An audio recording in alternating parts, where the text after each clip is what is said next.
Welcome back everybody, and welcome to another IP05 basketball breakdown. Today's game is between Horsens IC and Randers Cimbria from the Danish Basket League, so let's get straight into it. First play, he's gonna get a down screen at the elbow and he's gonna curl to the opposite wing. He's of course gonna catch it with his outside hand. That's something you always want to do when you catch the ball on an inside pass or just any pass at all. He's then gonna land and he's gonna front his defender. This is a great thing to do, especially if you're in the paint, but when you catch it with your back towards the basket, you always want to front, so you're in a more dangerous position. Then your defender has to respect your shot too, and you'll have more options with the drive. He's then gonna drive, middle, attack his top foot, and he's gonna plant his shoulder in his chest. He'll use this contact to create a lot of separation and to slow down, and this is gonna get him the opportunity to score a good layup. Here he's gonna attack middle again. As you guys can see, there's only 4 seconds left on the shot clock, so great decision to do a pump fake. As soon as he does it, he's gonna drive. That means that the strong side defender is gonna stunt to deny the drive, even though this should have been the weak side defender who's already in the paint. But he does stunt, and that means the pass to the wing is gonna be open.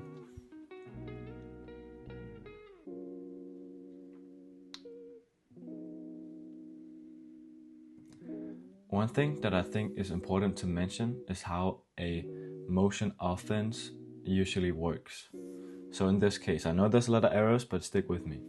In this case, the ball handler, he's gonna drive to the right. When he does this, the strong side wing, he's gonna fill the corner, and the weak side wing, he's gonna space up and he's gonna fill the top. So they all move in like a circular motion to make sure there's always a pass available and to make sure all the spots are filled. And as we see right here, fortunately for Horsens, the weak side wing defender is sleeping in this position, so the attacker has a great opportunity to drive in this situation.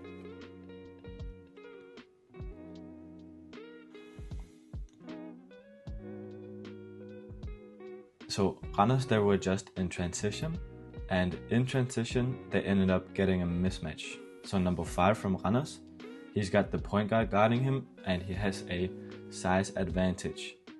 He instantly decides to go in the paint and he calls for the ball. And now he has a mismatch in the paint. Because there's a mismatch and he's so deep, the weak side defenders, they have to help. They have to sink in, so they're ready to double team him if he gets by. He's gonna do a great spin move, and now because they had to help, he now has a 2-on-1 situation, which means he has an open teammate.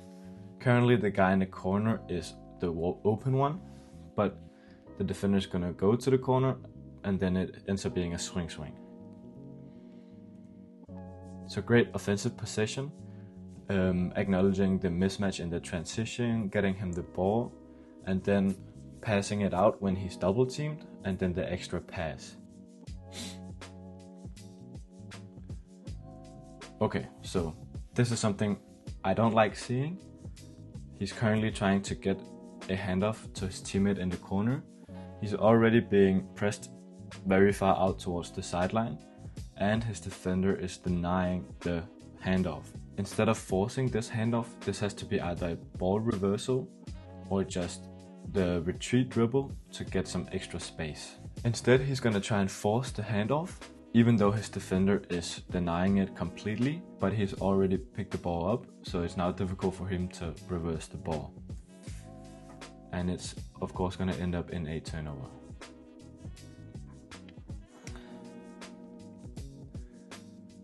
Randers, they just missed a shot, and the guy currently on the floor, he did a great job hustling for the rebound. Unfortunately, didn't end up getting it to his teammate. So now, Horsens have an advantage in transition. 2 things in transition I love is how the ball handler, he's gonna take the middle of the floor. This gives him opportunities to pass to the right and to the left. Another thing The big, he's behind the ball currently, but he's gonna rim run anyway. As a big in transition, it's always good to run towards the rim. Either you'll get a great pass, or you'll free up space for your shooters on the wings. Because of the advantage in numbers, we have a 2-on-1 at the left wing. The defender is already dropped down into the paint, which leaves a shooter open. To make this an even more open shot, one of the attackers is gonna go and set a down screen to make sure the defender can't reach and try to block the 3-point shot.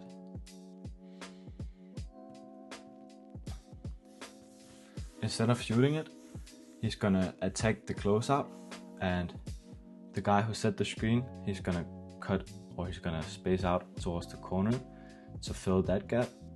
And meanwhile this is happening, the big is still running towards the rim, which is great, and he's gonna end up getting the dump off.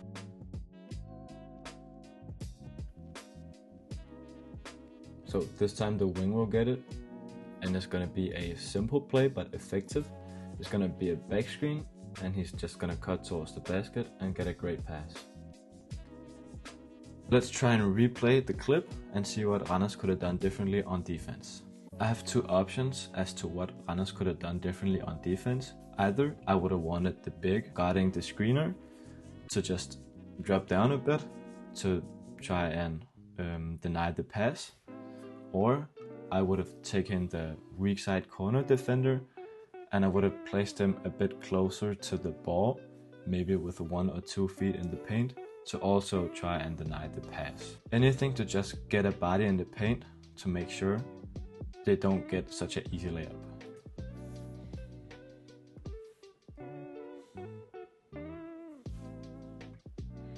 The ball handler, he just got a great pick, and he got by his initial defender, so now there's a help defender on him.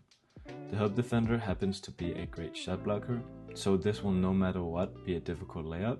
Now that he has 2 guys on him, it's better for him to pass, which he's gonna do.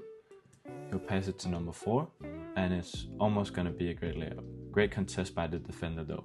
But again, I would have done something differently this time for the offense, so let's try and replay the clip and see what they could have done differently to maybe get the 2 points. 2 things. Number 4, he should definitely start sprinting towards the basket. If it were gonna be a shot attempt, he should have sprinted towards the basket to try and get an offensive rebound. If he knew the pass were coming, he should have done the same to have this stampede catch, to have momentum, and to get the ball even closer to the basket with his defender already under the basket. That's the first thing.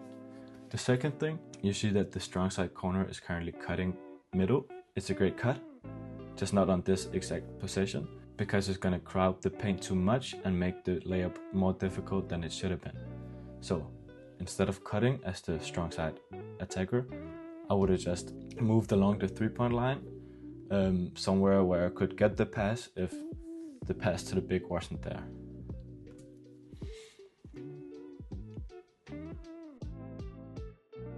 This doesn't have anything to do with the breakdown. This is just a great bucket by Adamadabo. He's almost completely smothered, a hand in his face by a tall and lanky defender, but it doesn't matter. Okay, we have 2.5 minutes left of the game, and he unfortunately decides to pick it up all the way out here. He's too close to the middle and he's too close to the sideline. Him picking the ball up so far out is creating a tough situation for his team, and great awareness by Horsens to deny all of the passing lanes.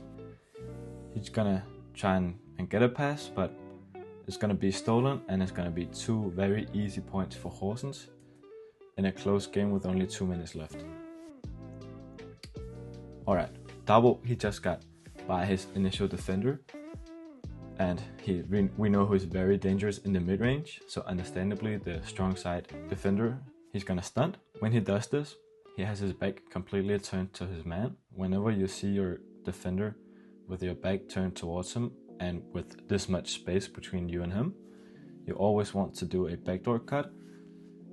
Great cut, great pass, but an even better block by the defender.